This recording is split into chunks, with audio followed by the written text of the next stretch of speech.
Takunda Mabika here, your political therapist reporting for national duty, straight from Southern Africa. Breaking news, SABN. Ladies and gentlemen, brace yourselves. Today's top story, the results of Mnangagwa's brain test. And yes, it's coming straight from our top insider source, but today he's going by a new title, Dr. Government Ghost, since he is reporting on, health stuff. But first, you know the drill. Like this video, comment below, tell us where you're watching from. Harare, Pretoria, Joburg? To our viewers in the United Kingdom, shout out, we see you. USA, Zambia, Botswana, Canada, let us know in the comments. Subscribe so you don't miss a single update, because trust me, ZBC won't tell you this, but SABN will. The background. Let's rewind. A few weeks ago, internal sources in the army started questioning the mental sharpness of President Emmerson Mnangagwa. Now look, before you say, Takunda, you want to start drama, listen carefully. These concerns didn't come from Twitter or WhatsApp forwards. They came from people in uniform, high-ranking officers, who began noticing unusual patterns in speech, decision-making, and memory lapses. So what did they do? They arranged a private medical assessment involving 2 doctors, one local and one from South Africa. It was supposed to be confidential, but come on, this is Zimbabwe. Confidential here means wait 5 minutes. It's on Facebook already. But here's where it gets juicy. 6 million rands and a suspicious cousin. According to Dr. Government Ghost, intelligence picked up a massive red flag just 24 hours before the test results were finalized. The South African doctor, who was flown in discreetly to handle the brain assessment, received a 6 million rands deposit into his FNB bank account. And guess who sent the money? According to the banking trace, it came from a man listed as a cousin of the president. A cousin? Ladies and gentlemen, the Army's counterintelligence team went looking for this so-called cousin. And guess what? No such cousin exists. The name is fake, the ID is missing, and the address traces back to, wait for it, an empty warehouse in Kempton Park.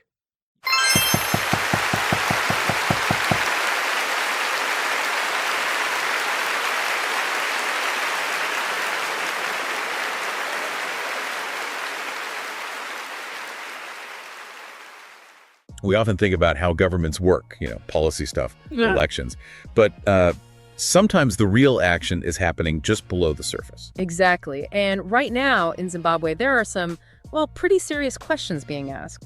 And significantly, they're coming from high-ranking army officers. Okay, questions about what specifically? About President Emmerson Mnangagwa's mental sharpness.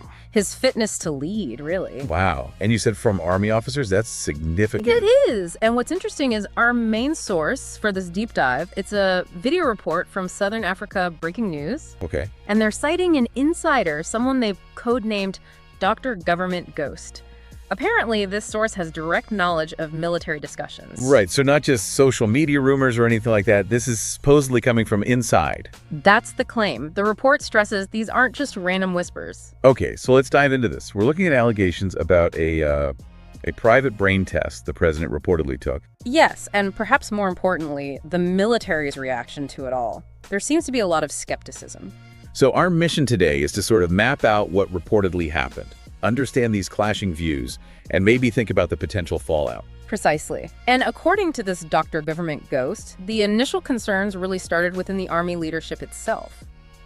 Not from outside critics. No, the report says high-ranking officers noticed unusual patterns, things like speech, decision-making, even memory lapses. Okay, observations from people in uniform, seeing the president up close, that definitely adds weight. So what do they do about these concerns? Well, the report suggests a private medical assessment was then arranged, very discreetly, or so they hope. Who was involved? 2 doctors, one local from Zimbabwe and another one brought in from South Africa. Intended to be confidential, I imagine. That was the plan, yeah. But things have a way of leaking out, don't they? Especially when money gets involved, perhaps. I hear there was a financial angle here, too. Yes, you're right. This is where it gets really intriguing. Intelligence sources, according to the report, picked up on a big transaction. How big? 6 million South African rands. Wow, 6 million. And when was this? deposited into the South African doctor's FNB account just 24 hours before the test results were supposed to be finalized. Okay, the timing alone is suspicious. Who supposedly sent the money? The banking trace apparently pointed to someone identified as a cousin of the president. A cousin. Okay, seems simple enough to verify, right? You just check who that is. Well, that's what the Army's counterintelligence unit reportedly tried to do. And what they found, or rather didn't find, is pretty telling. When was it? According to the report, there is no such cousin. The name was fake, there was no ID number attached to it, and the address, Let me guess. led to an empty warehouse in Kemp Park. An empty warehouse. Seriously. Okay, that's not just a red flag. That's like a giant flashing siren. You could say that. So imagine you're a general. You've already got these concerns. Then you see this huge payment from a phantom relative going to the doctor doing the assessment. Yeah, you'd immediately suspect the results might be, well, tampered with. How did the military leadership react officially to this discovery?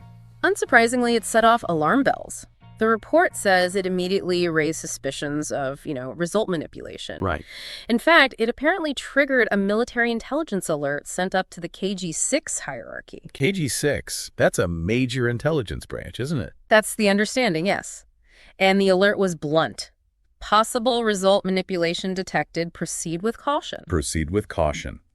That's pretty clear language from intelligence, yet the test still went ahead. Seems so. Despite these pretty serious red flags flying around. So what did the official results finally say? Officially, the report states President Mnangagwa was declared to be in perfect mental condition. Yep. No signs of cognitive decline, reflexes, memory, judgment, and neurological integrity intact. That was the reported official line. Okay, so you have this official, clean bill of health. But hanging over it is this massive, unexplained payment from a non-existent person. Exactly. And you can probably guess how that went down with the generals who'd seen the intelligence alert. I can imagine. Did they meet about this? The report describes a closed-door meeting, top generals, right after the results were presented. In the mood. Reportedly very tense. You had some generals, according to the source, calling the results outright a fraud. Strong word. Very. Others apparently called it a national security risk, even an insult to the intelligence of the military. They were clearly not buying the official story, given everything else they knew. Okay, so if they don't trust the results, what are their options? What are they reportedly thinking of doing next? Well, the report lays out a few possibilities they were apparently kicking around. Option 1, just accept it. Swallow the results despite the huge red flags. Probably the path of least resistance, politically speaking, but risky. Seems unlikely given the reactions. Yeah. What else? Option 2, demand another test. A completely fresh one. Conducted by who this time? By their own military medical staff, crucially, alongside an independent international specialist, maybe from Switzerland, Kenya, or China, where names floated, apparently. Okay, that would be a major move. Anything more drastic? Yes.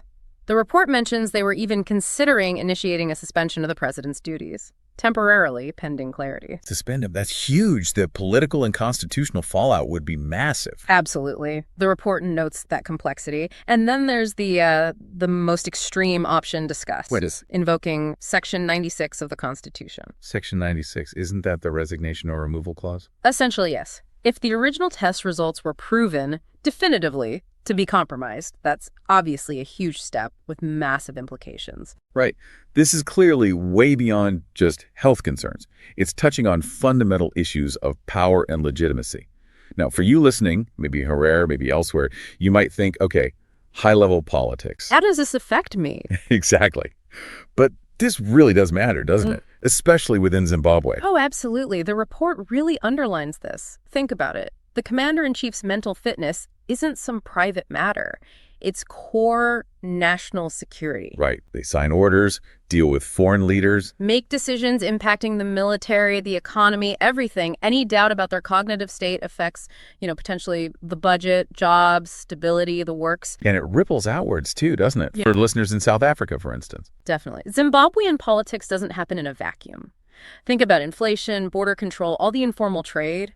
What happens in Zim often has a direct knock-on effect in SA. And further afield, people listening in the UK, US, Australia. Yeah, the diaspora.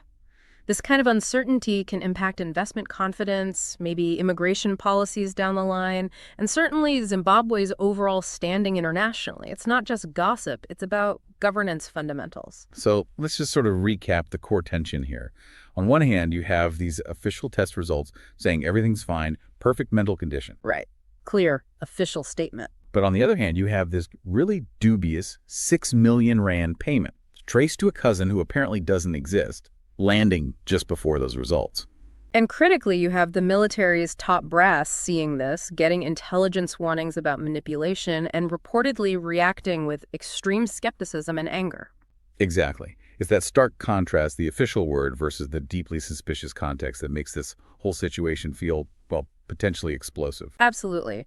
And the options reportedly on the table for the generals, they range from pushing for more tests all the way to, these very serious constitutional actions, like invoking Section 96. It shows how high the stakes are perceived to be internally. So as you're taking all this in the initial army worries, the strange payment, the phantom cousin, the official results, the general's reported deliberations, here's something to think about. What single part of this whole story strikes you as the most concerning when you think about basic governance, about trust, and about national security? It really makes you ponder the foundations of power, doesn't it?